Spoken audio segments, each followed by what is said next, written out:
Okay.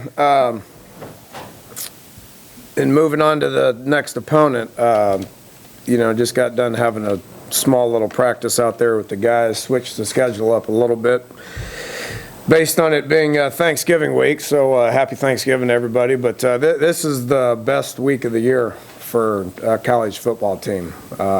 Just being able to eliminate distractions is good. Not having school makes it easier from the scheduling point of view. So being able to get these guys up here every morning to feed them a little bit more than we normally can and meet and lift and practice and get them out of here at a decent time sets up good, seeing as how this game is noon kick. Should be used to noon kicks at this point, but I think it works out good from a scheduling point of view this week for all that. Growing up, being able to watch these games on Thanksgiving, on Thursday and Friday and Saturday, it's a great time of the year. So our guys are pretty excited about just being bowl eligible. Won 3 games in a row and have 2 more great opportunities ahead of us. So we're going to keep moving forward, hopefully keep improving, and hopefully keep winning some ball games. Overall, probably as healthy as we've been all year right now. Everybody's kind of, other than, obviously Carl, everybody's should be available to go this week. So a couple of guys missed some time in the game, but part of that was we were able to do it. Based on how the beginning part of the game went, we were comfortable being able to play 60-some bodies. I think the total number was 62 or something. So almost everybody that traveled played, and it was good to get those guys out there. But we're pretty healthy right now, and looking for a pretty good week.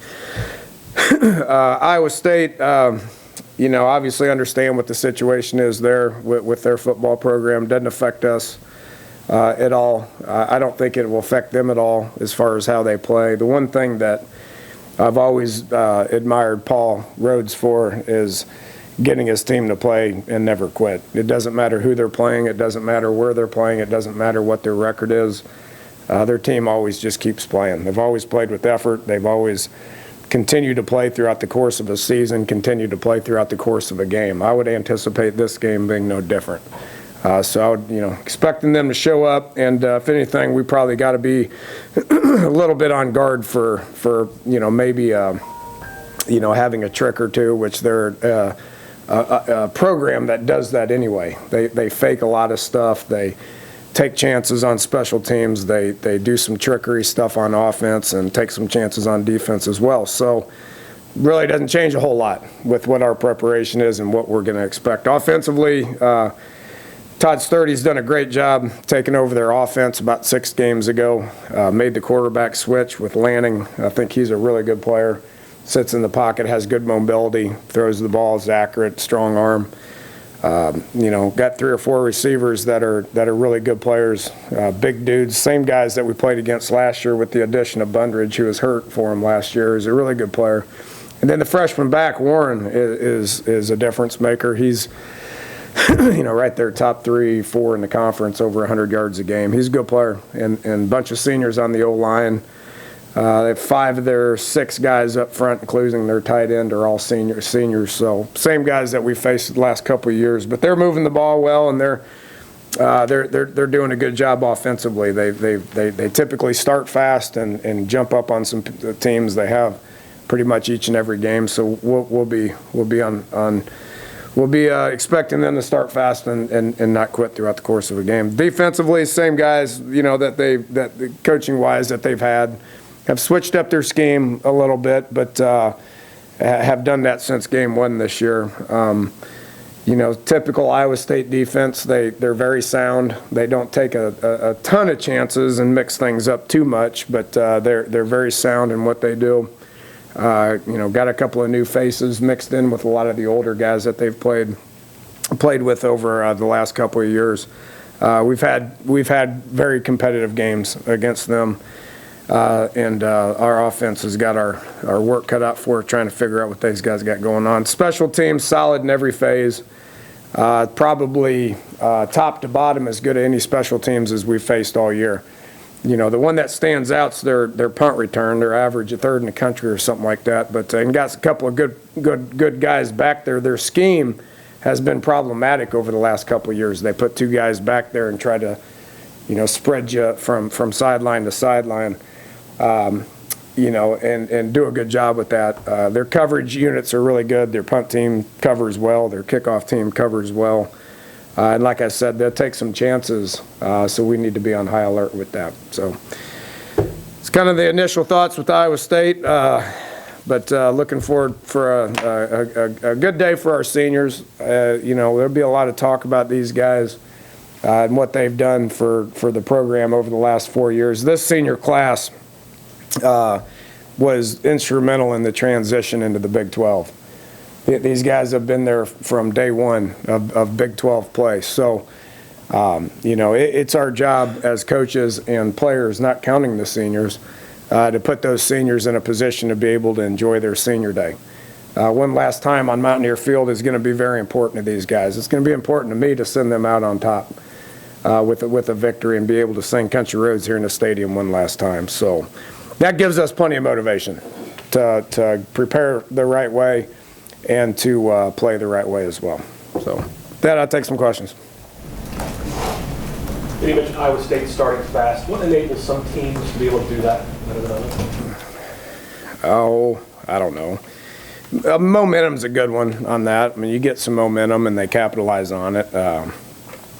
If you knew the answer, everybody'd do it. I don't know what the answer is to starting fast. There's been some games where we've started fast. There's been some games where we've had to settle in before we got going. So, being prepared and being in the right frame of mind and catching some early breaks and capitalizing on it with some momentum.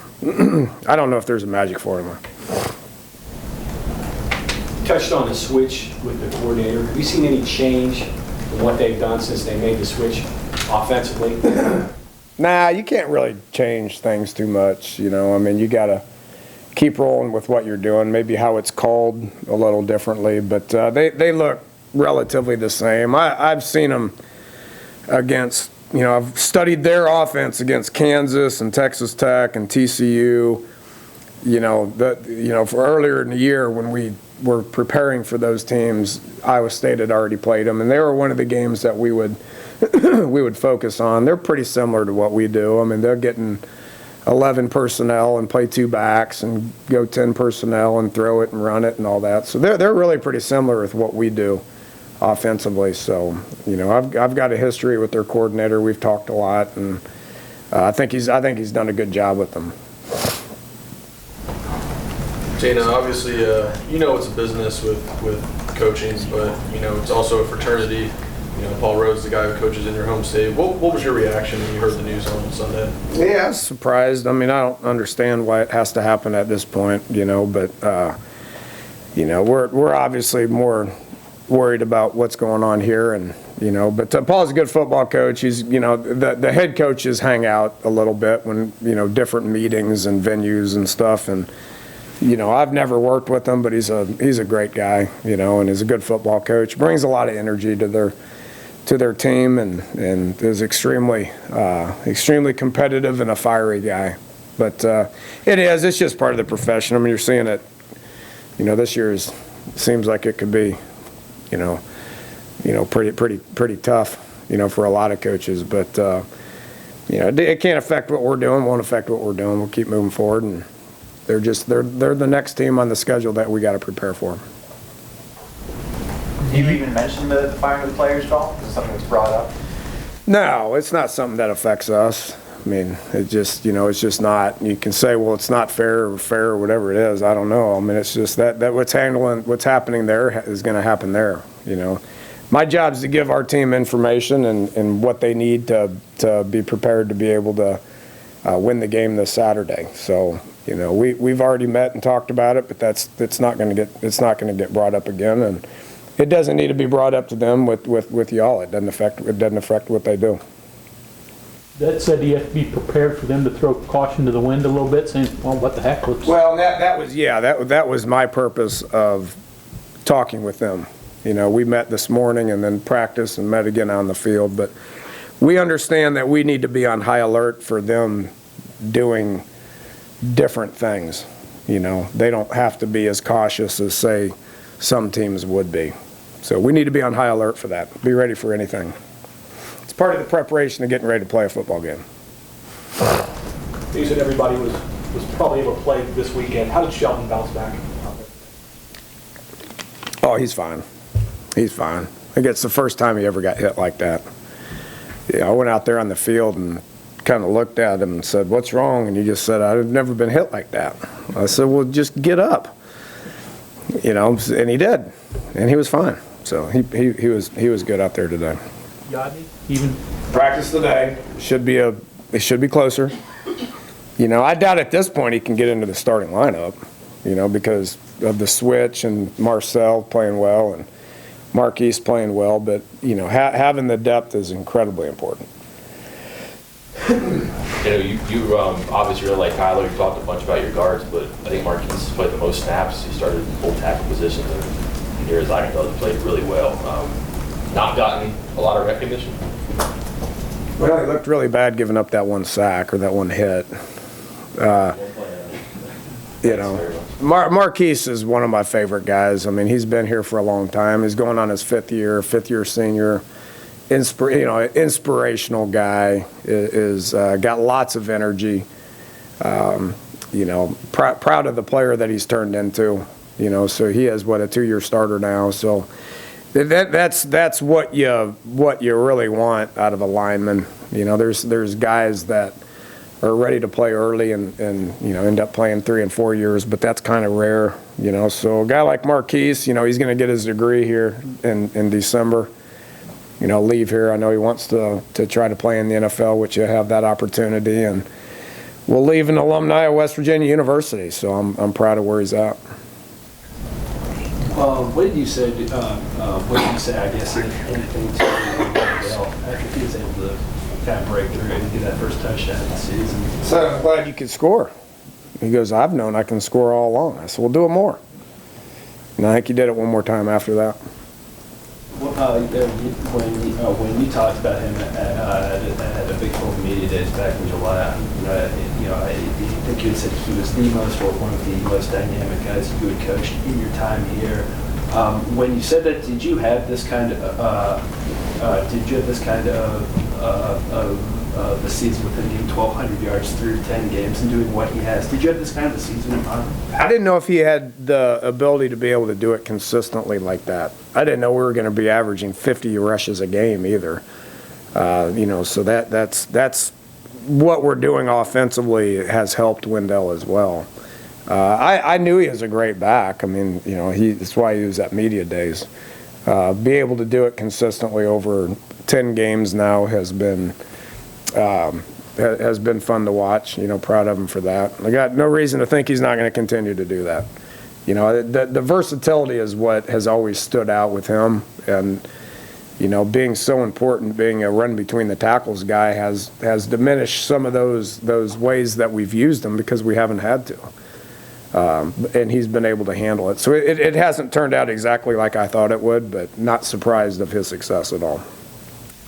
Now that you have rushed the ball 50 times per game or whatever, do you think big picture-wise this gives you guys the best chance to win the conference or compete for a conference title going forward?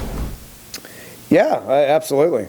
Absolutely. We got to continue to run the ball effectively, but continue to get better intermediate passing games as opposed, in addition to that with big play potential. We missed 4 over-the-top throws, and the wind has something to do with it. You can say it does, or you can say it doesn't. I mean, it does. I mean, it's the first time I told Skyler that you can't overthrow number 1 or number 5, and he hadn't all year. Well, when we had that wind behind him, those things sailed. So, being able to ground it out like we have here recently, makes a difference in being able to win those games. There's no question. But then you're going to have those times where you got to hit that big play, and you got to be good in the intermediate passing game. We're not where I feel like we should be or will be when it comes to that. Moving forward this week, next week, bowl game,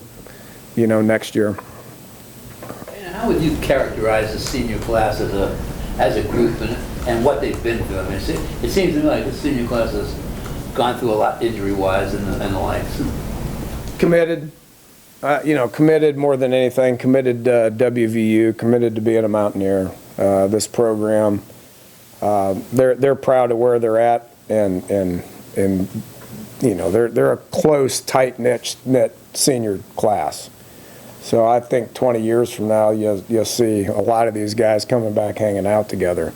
And they're resilient, from overcoming some of the injuries that they've overcame is big. But they're the inspiration for our whole team right now. They're the backbone with going back from coaching changes to conference transitions, developing the program. It's meant a lot to them. It's meant a lot to me that they've stuck it out and they've never wavered, and they've continued to work their tail off each and every day. So I'm proud of this class.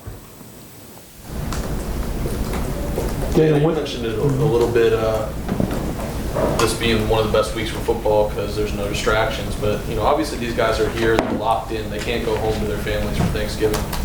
What do? Do you have any kind of team dinner? They go to the position coaches' houses for Thanksgiving? Yeah, they're different things. There's different things. We'll go to a movie tomorrow just to do as something as a group. We'll have a family Thanksgiving dinner here on Wednesday where they're all here, and coaches and families and stuff will be here as well.